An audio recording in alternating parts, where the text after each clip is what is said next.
दोस्तों आज के इस वीडियो के अंदर हम इलेक्ट्रिशियन से पूछे जाने वाले महत्वपूर्ण 5 सवालों के ऊपर बात करेंगे। तो दोस्तों मैंने यहाँ पे 5 सवाल लिख दिए। अब मैं इन सभी का एक एक करके आपको जवाब बताऊंगा और उसे आप इंट्रो के अंदर बता सकते हो। तो दोस्तों सबसे पहले सवालों को देख लेते हैं। हमारा जो पहला सवाल होगा वो होगा कि एमसीबी का सिलेक्शन कैसे किया जाता है। सवाल नंबर 2 है कि न्यूट्रल और अर्थिंग में क्या अंतर होता है। सवाल नंबर 3, एसी या फिर डीसी कौन सी मोटर ज्यादा आरपीएम की होती है। आरपीएम का मतलब हमारी कौन सी मोटर ज्यादा तेज घूमती है। इसके अलावा हम तीसरे क्वेश्चन में ये भी बात करेंगे कि हमारे घर के जो सीलिंग फैन होते हैं, जो पंखे होते हैं, उसके आरपीएम कितने होते हैं। ये हमसे इंट्रो के अंदर काफी ज्यादा पूछा जाता है। चौथे नंबर पे दोस्तों इलेक्ट्रिसिटी मतलब बिजली कितने प्रकार की होती है। दोस्तों ये चौथे क्वेश्चन का आंसर अगर आपके मन में यह है कि हमारी इलेक्ट्रिसिटी एसी और डीसी 2 प्रकार की होती है तो आपका आंसर गलत है। तो इस वीडियो के अंदर हम ये भी बात करेंगे और हमारा आज का 5वां और आखिरी सवाल होगा कि वायर और केबल में क्या अंतर होता है। तो दोस्तों अब हम इंटरव्यू के अंदर आपसे यह क्वेश्चन पूछा जाता है तो आपको क्या जवाब देना है वो हम जान लेते हैं। सबसे पहले हम पहले सवाल की बात कर लेते हैं कि एमसीबी का सिलेक्शन कैसे किया जाता है। तो आपको यह जवाब देना है कि सबसे पहले हम एमसीबी के पोल को चेक करते हैं। दोस्तों एक चीज ध्यान रखिएगा, हमारे जब बिल्डिंग इलेक्ट्रिशियन का इंटरव्यू होता है, जो हमारे बिल्डिंग के अंदर काम करते हैं उनका जब इंटरव्यू होता है ना, तो उस समय काफी ज्यादा छोटी छोटी चीजों को भी ध्यान रखना पड़ता है। अगर हम इन लाइन को नहीं बोलते हैं तो हमारा इंप्रेशन काफी खराब बनता है। क्योंकि दोस्तों हम सभी को पता है अगर एक फेस और एक न्यूट्रल की लाइन है तो हम वहां पे 4 पोल की एमसीबी नहीं लगाएंगे। तो सबसे पहले हमको क्या करना है, सबसे पहले हम पोलों की संख्या को चेक करेंगे कि हमको सिंगल पोल की एमसीबी लगानी है, 2 पोल की लगानी, 3 पोल की या 4 पोल की, वो हमको चेक करना है। इसके बाद में हम सभी उपकरण की पावर रेटिंग या फिर करंट का पता करेंगे। हमको अगर पावर रेटिंग मिल जाती है तो पावर रेटिंग पता करेंगे और अगर हमको करंट मिल जाती है तो हम करंट पता करेंगे। इसके बाद में हमारे पास जो करंट की संख्या आती है उसकी 25% बड़ी साइज की हम एमसीबी लगा देंगे। अब दोस्तों आपसे इंटरव्यू के अंदर वापस से यह क्वेश्चन पूछा जा सकता है कि 25% बड़ी साइज की ही क्यों लगाना है। तो दोस्तों इस समय आप क्या बोलोगे, तो इस समय आपको बोलना है कि हमारा जो 25% है ये हमारा इलेक्ट्रिकल की सेफ्टी फैक्टर कहता है कि हमारे जितने भी इलेक्ट्रिकल के सर्किट ब्रेकर होते हैं ना, उनका एक स्टैंडर्ड साइज है कि हमको हमारे उपकरण की रेटिंग से 25% बड़ी साइज का वो लगाना है।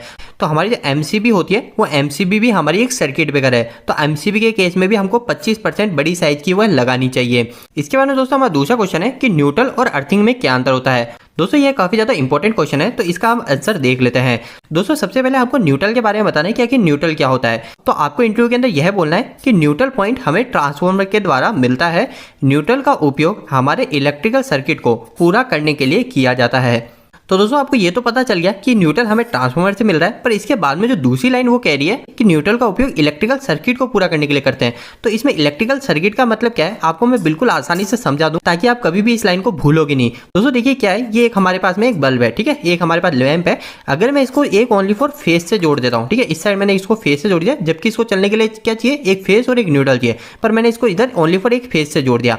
अब दोस्तों फेस से जोड़ने के बाद में क्या होगा, हमारा जो करंट है, हमारा करंट सिर्फ यहाँ पे आके रुक जाएगा, वो हमारा करंट मूव नहीं होगा। करंट मूव करने के लिए क्या होगा, अगर हम यहाँ पे न्यूट्रल को जोड़ देंगे तो करंट हमारा इस तरफ ऐसे बहने लग जाएगा। तो आपको इस चीज का ध्यान रखना है, करंट को हमेशा बहने के लिए एक रास्ता चाहिए होता है। तो हमारा जो न्यूट्रल है वो न्यूट्रल यही काम करता है। न्यूट्रल हमारा करंट को रास्ता देने का काम करता है। न्यूट्रल का उपयोग हमारे इलेक्ट्रिकल सर्किट को पूरा करने के लिए किया जाता है। और दोस्तों न्यूट्रल के बाद में आपको अर्थिंग के लिए यह लाइन बोलनी है कि अर्थिंग पॉइंट हम जमीन में गड्ढा करके बनाते हैं। जैसे न्यूट्रल हमको ट्रांसफार्मर से मिला, ऐसे अर्थिंग हमें जमीन से गड्ढा करके मिलता है। इसके अंदर हम जमीन से एक वायर को निकालकर हमारे उपकरण की बॉडी से जोड़ देते हैं और ऐसा करने से अर्थिंग हमें इलेक्ट्रिकल शॉक से बचाने का काम करती है।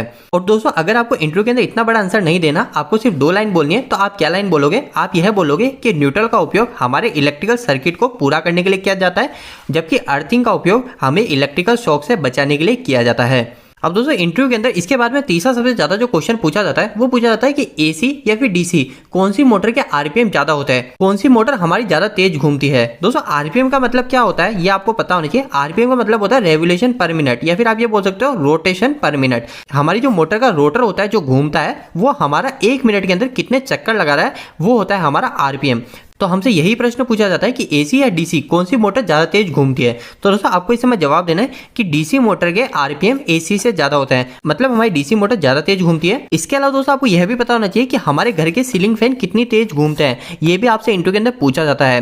तो दोस्तों सबसे पहले अगर हम एसी मोटर की बात करें तो एसी मोटर हमारे ज्यादा से ज्यादा 3000 आरपीएम तक ही आती है, जबकि डीसी मोटर इससे कई गुना ज्यादा आती है। पर अगर आपसे इंटरव्यू के अंदर सीलिंग फैन के बारे में पूछा जाए तो आप क्या बोलोगे, तो दोस्तों इसका जवाब हमारा अलग अलग हो सकता है, क्योंकि दोस्तों हमारी सीलिंग फैन होता है उसके हमारे जो आरपीएम होते हैं वो आरपीएम फिक्स नहीं होते हैं। किसी सीलिंग फैन के ज्यादा होते हैं और किसी के कम होते हैं। तो दोस्तों इस समय आप इंटरव्यू के अंदर क्या बोलोगे, हमारे जो पुराने सीलिंग फैन आते थे वो 350 आरपीएम के आसपास के आते थे, 350-400 आरपीएम। फिर अभी 2-3 सालों से हमारे आरपीएम 350 से बढ़ के 600 आरपीएम तक भी आने लग गए। और आजकल कई कंपनी ऐसी है जो 800 से 900 आरपीएम के भी सीलिंग फैन दे रही है। तो आपको इंटरव्यू में क्या बोलना है, आपको ये बोलना है हमारे जो सीलिंग फैन के आरपीएम होते हैं वो 350 से 600 आरपीएम तक होते हैं, पर आजकल जो हमारे नए फैन आ रहे हैं वो 800 आरपीएम तक के भी आते हैं। तो दोस्तों अब हमारे पास 2 सवाल और बच गए। चौथा सवाल है कि हमारी बिजली कितनी प्रकार की होती है, और 5वां सवाल वायर और केबल में क्या अंतर होता है। तो दोस्तों पहले चौथे सवाल की बात कर लेते हैं। तो दोस्तों इस चीज का आपको इंटरव्यू के अंदर काफी ज्यादा ध्यान देना है। आपसे जब यह क्वेश्चन पूछा जाता है तो आपको उस समय ध्यान रखना है कि आपसे क्या पूछा जा रहा है। आपसे इलेक्ट्रिसिटी के प्रकार पूछे जा रहे हैं, मतलब बिजली के प्रकार पूछे जा रहे हैं, या आपसे करंट के प्रकार पूछे जा रहे हैं। तो दोस्तों अगर आपसे इलेक्ट्रिसिटी के बारे में पूछा जाए कि इलेक्ट्रिसिटी मतलब बिजली कितने प्रकार की होती है, तो आपको बोलना है बिजली हमारे 2 प्रकार की होती है। एक होती है हमारी स्टैटिक इलेक्ट्रिसिटी और एक होती है डायनेमिक इलेक्ट्रिसिटी। दोस्तों स्टैटिक और डायनेमिक क्या है, इसको हिंदी में क्या बोलते हैं, तो स्टैटिक को बोलते हैं हमारे स्थिर बिजली। स्थिर बिजली कौन सी है, हम सभी को पता है, हम बचपन के अंदर क्या करते थे, ये पेन होते थे, इस पेन को बालों में रगड़ते रहे और छोटे छोटे कागज के टुकड़ों के पास ले जाते थे और वो कागज के टुकड़े हमारे इस पेन में आके चिपक जाते थे। तो वो जो बिजली होती थी वो होती थी हमारी स्थिर बिजली, उसको हम कहीं भेज नहीं सकते थे, तो इसलिए इसको बोलते थे ये एक ही जगह पे रहती है, ये स्थिर बिजली कहलाती है। इसके बाद में दोस्तों दूसरी बिजली का जो प्रकार है वो है डायनेमिक इलेक्ट्रिसिटी, जिसको हम करंट इलेक्ट्रिसिटी भी बोलते हैं। इसका मतलब होता है दोस्तों गतिशील, हिंदी के अंदर बोलते हैं गतिशील बिजली। इस बिजली को हम वायर के माध्यम से एक जगह से दूसरी जगह भेज देते हैं। तो हम सभी को पता है अभी हम जो उपयोग में लेते हैं वो लेते हैं करंट इलेक्ट्रिसिटी, मतलब डायनेमिक इलेक्ट्रिसिटी। और अगर आपसे इंटरव्यू के अंदर यह पूछा जाए कि करंट कितने प्रकार की होती है, तो आप बोलेंगे कि करंट हमारे 2 प्रकार की होती है, एक होती है एसी और एक होती है डीसी। तो दोस्तों अब हम आज के आखिरी सवाल की बात कर लेते हैं कि वायर और केबल में क्या अंतर होता है। दोस्तों ये इंटरव्यू के अंदर काफी ज्यादा पूछा जाता है और इसके जवाब में काफी जने कंफ्यूजन में भी रहते हैं। तो इस क्वेश्चन में आपको क्या जवाब देना है वो हम जान लेते हैं। तो दोस्तों आपसे वायर और केबल में अंतर पूछा जाए तो आपको यह जवाब देना है कि जब किसी कंडक्टर मतलब चालक पर किसी प्रकार का इंसुलेशन नहीं चढ़ा होता है तो वह तार कहलाता है। और केबल के लिए आपको यह कहना है जब किसी तार को इंसुलेटेड कर दिया जाता है तो वह केबल कहलाती है। इसको दोस्तों और अच्छे से समझा देते हैं और हम एग्जाम्पल की भी बात कर लेंगे कि तार के अंदर क्या एग्जाम्पल आते हैं और केबल के अंदर क्या एग्जाम्पल आते हैं। तो दोस्तों देखिए मेरे पास में 3 चीजें हैं। नंबर 1 ये एक पतला सा वायर है, नंबर 2 एक ये है और एक नंबर 3 ये हमारी केबल है। अब दोस्तों देखिए इनमें फर्क क्या है, किसको केबल बोलेंगे और किसको तार बोलेंगे। तो दोस्तों जैसा कि हमारे परिभाषा में लिखा है कि ऐसा कंडक्टर जिसके ऊपर कोई भी इंसुलेशन नहीं चढ़ा होता है। तो दोस्तों ये जो है इसके ऊपर कोई भी इंसुलेशन नहीं है, तो यह जो है ये कहलाएगा हमारा तार। अब दोस्तों इसके बाद में ये जो है ये भी हमारे कई तारों को मिलकर बनाया गया है, तो क्या इसको हम केबल बोलेंगे? नहीं दोस्तों, हमारी परिभाषा यह कहती है अगर इस पे भी इंसुलेशन नहीं चढ़ा हुआ है तो ये भी हमारा तार कहलाएगा। अब दोस्तों तीसरी जो चीज है ये है कि हमारी जो तार है इस तार के ऊपर हमको इंसुलेशन चढ़ा दिया गया है। ये जो लाल लाल है ये लाल लाल इंसुलेशन है। तो हमारी परिभाषा में भी यही लिखा है जब किसी तार को इंसुलेटेड कर दिया जाता है तो वह केबल कहलाती है। तो ये जो है ये हमारी केबल कहलाएगी और ये दोनों जो है ये हमारे तार कहलाएंगे। तो दोस्तों तार के प्रकार कितने होते हैं? तार हमारे 2 प्रकार के होते हैं और केबल तो कई प्रकार की होती है। तार 2 प्रकार के कैसे होते हैं? तो एक तो होता है हमारा सॉलिड वायर, ठीक है, वायर को ही हम हिंदी में तार कहते हैं। तो एक होता है हमारा सॉलिड वायर और दूसरा होता है हमारा स्ट्रैंडेड वायर। अब दोस्तों ये दोनों में फर्क क्या है? तो सॉलिड जो है ये हमारा सॉलिड कहलाएगा, पर ये जो वायर है ये वायर कहलाएगा हमारा स्ट्रैंडेड वायर, क्योंकि ये हमारे कई सारे पतले पतले वायर से मिलकर बना हुआ है। तो दोस्तों उम्मीद है कि आज के इस वीडियो के माध्यम से आपको कुछ बेहतर जानकारी मिली या फिर इलेक्ट्रिकल से जुड़ा तो आप मुझे नीचे कमेंट बॉक्स में कमेंट करके पूछ सकते हैं। इलेक्ट्रिकल वीडियो अगर आप हिंदी में देखना पसंद करते हैं आज हमारे चैनल को सब्सक्राइब कर लीजिए। आज के लिए इतना ही, धन्यवाद।